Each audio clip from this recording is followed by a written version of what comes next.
Andaondray mba ho resahantsika ity resaka kolikoly avolenta ao Madagasikara izay isan'ny tena ahitany ireo olona maro faisana moa izay resaka kolikoly avolenta ao Madagasikara izay. Ka ny pitsopitsony mahakasika an'izay ny fakafakaina amintsika atao anatin'ity video ity ka manasa antsika rehetra anaraka an'ity video ity hatramin'ny farany.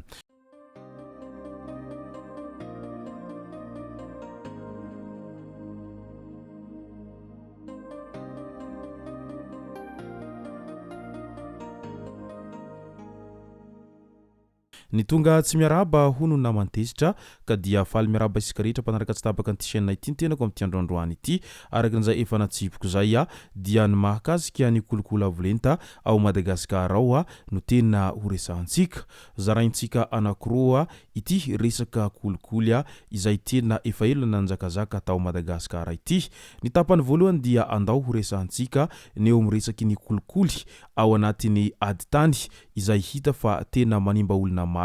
raha ao Madagasikara ao no asina resaka. Inona marina no tena ambadika anireo aditany izay tsy mety misy fiafarana mandraka tiny androany. Misy aza any ambanivohitrany ireo tanimbary izay iadivana amampolo taonany mihitsiny nefa mbola tsy voafaritra mazava aniza na aniza ilay tany rehefa aveo. Fa ireo fianakaviana izay ao anatin'izay miady tany izay dia matetika manao anirony karazana latsakemboka na ihany koa cotisation isika amin'ny teny vazaha izay mba ahafahan'izy ireo miady tany izay satria matetika rehefa tonga eny amin'ny fitsarana io resaka ady tany io dia ry zareo ao amin'ny fitsarana mihitsiny no rangory fototry ny afo no antony mahatonga an'io resaka ady tany io tsy mety foana mandraka teny androany. Raha eo anivon'ny fiarahamonina izao no atao ilay ady tany ka niezaka niresaka tamina sojabe sy ireo rehetra loholona tao an-tanàna ary ireo rehetra izay mahafantatra fa aniza tokoa ilay tany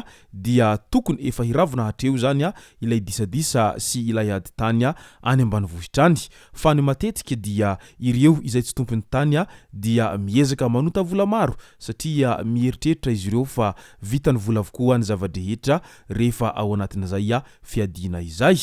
Manampitrotraka an'izay kosa ireo rabateur sy ireo mpisolivava azy ireo izay tena manataka mafy dia mafy eo amin'ny resaka arabola izay. Raha vantany vao manome vola maromaro zany ianao izay manambola ho any ireo zay mpisolivavanao na ihany koa ireo mpitsara dia lasa anao izany aloha no mandresy amin'ny tapany voalohany. Fa afaka kelikely ndray dia ilay olona miady tany aminao indray no lasa mandresy ihany koa rehefa manota vola maro no ho anao.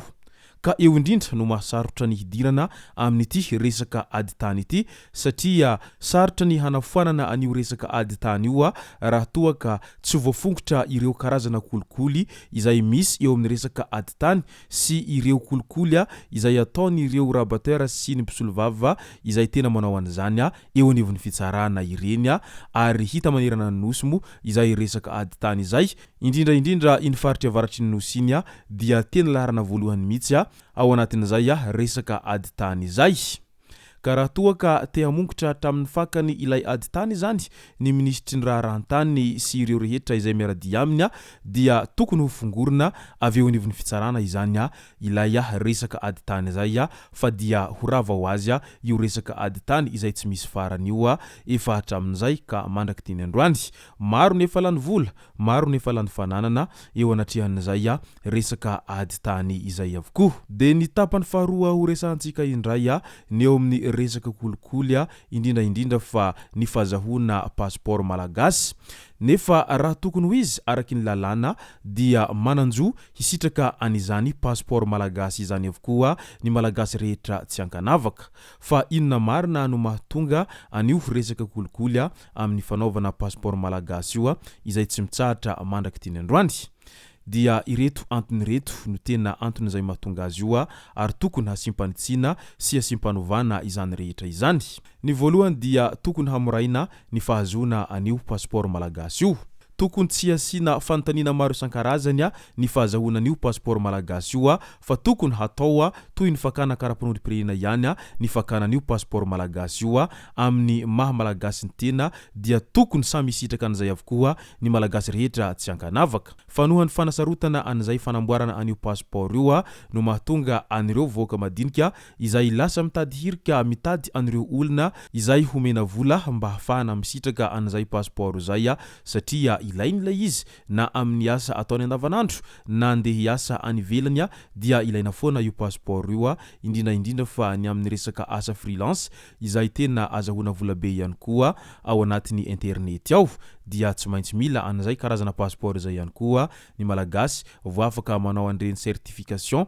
an'ireny asa freelance ireny amin'izao ankehitriny izao indrindra fa amin'izao fotoanandro ny firoborobon'ny teknôlôjia izao dia tena maro ny tanora izay misehatra amin'izay resaka asa freelance zay. Ka noho izany raha toa ka tiana ho fongotra hatramin'ny fakany ilay resaka kolikoly isan-karazany sy ireo kolikoly avolenta maro samihafa dia ny fanovana rafitra izany no tokony ho apetraka izany hoe ny fanadiovana tanteraka an'ireo rehetra izay minia manao an'izany ary ny fanovana tanteraka ny rafitra izay efa nisy teo aloha fa raha toa ka mbola hiaina amin'io rafitra efa nisy teo aloha io foana dia sarotra ny hanantina an'izay hoe fiovana goavana be raha ho an'ny Madagasikara izay satria ny teo ihany no miverina fa ny mpitondra fotsiny no miova kely nefa tahaka ny famindrany teo aloha ihany ny famindra izay ho ataon'ireo rehetra izay handimby azy ireo aorinan'izay ka izay ny tokony matimatesana amin'ilay fanovana rafitra araky ny voalazany Lazara Zafiason matetika foana ny amin'ny hoe mila hovaina ho izy io rafitra io satria raha mbola hanaraka an'io rafitra izay efa tsy nahomby foana isika hatramin'izay dia sarotsarotra amintsika no tafavoaka amin'izao fiainana sarotra izay lalovan'ny voaka malagasy rehetra sy ny ady sarotra izay iainany Madagasikara sy ny malagasy rehetra izay monina amin'izao nefa tadidio fa isika neka tena firenena manan-karena nefa mahantra eo ambonina harena ny vahoaka monina sy mipetraka ao Madagasikara izay ka isany Antony ray lehibe mahatonga an'ireo tanora malagasy maro izay miezaka mitady hirika mba hiala ny Madagasikara no izay rafitra tsy mahomby izay niainana hatramin'izay ka aleon'ny tanora mandeha mitady asa any ankafany nefa tadidio fa maro ireo tanora izay miezaka mitady hirika hitady asa any ankafa dia mbola misy indray ny sakantsakana maro isan-karazany ary misy tena migadra mihitsy aza ny sasany eo anatrehan'izany rehetra izany indrindra fa ireo malagasy izay minia ho any amin'ny tanin'ny arabo izay ndeha hila ravinahitra ireny dia maro amin'izy ireny no midoboka amponja noho izay hoe voararany lalàna sy ny maro hafa izay no matsaka azona roso tao anatin'ity video ity tomboko lasy tomboko vavy misaotratsika rehetra nanaraka an'ity video ity hatramin'ny farany azadino ny milaiky ny video antsika ary tsarovatrany ny miabone amin'ny chaîne antsika mba ahafahanareo manaraka tsy tapaka ny video zay lefa nahito isan'andro tomboko lasy tomboko vavy mankasitraka dia mirary soa.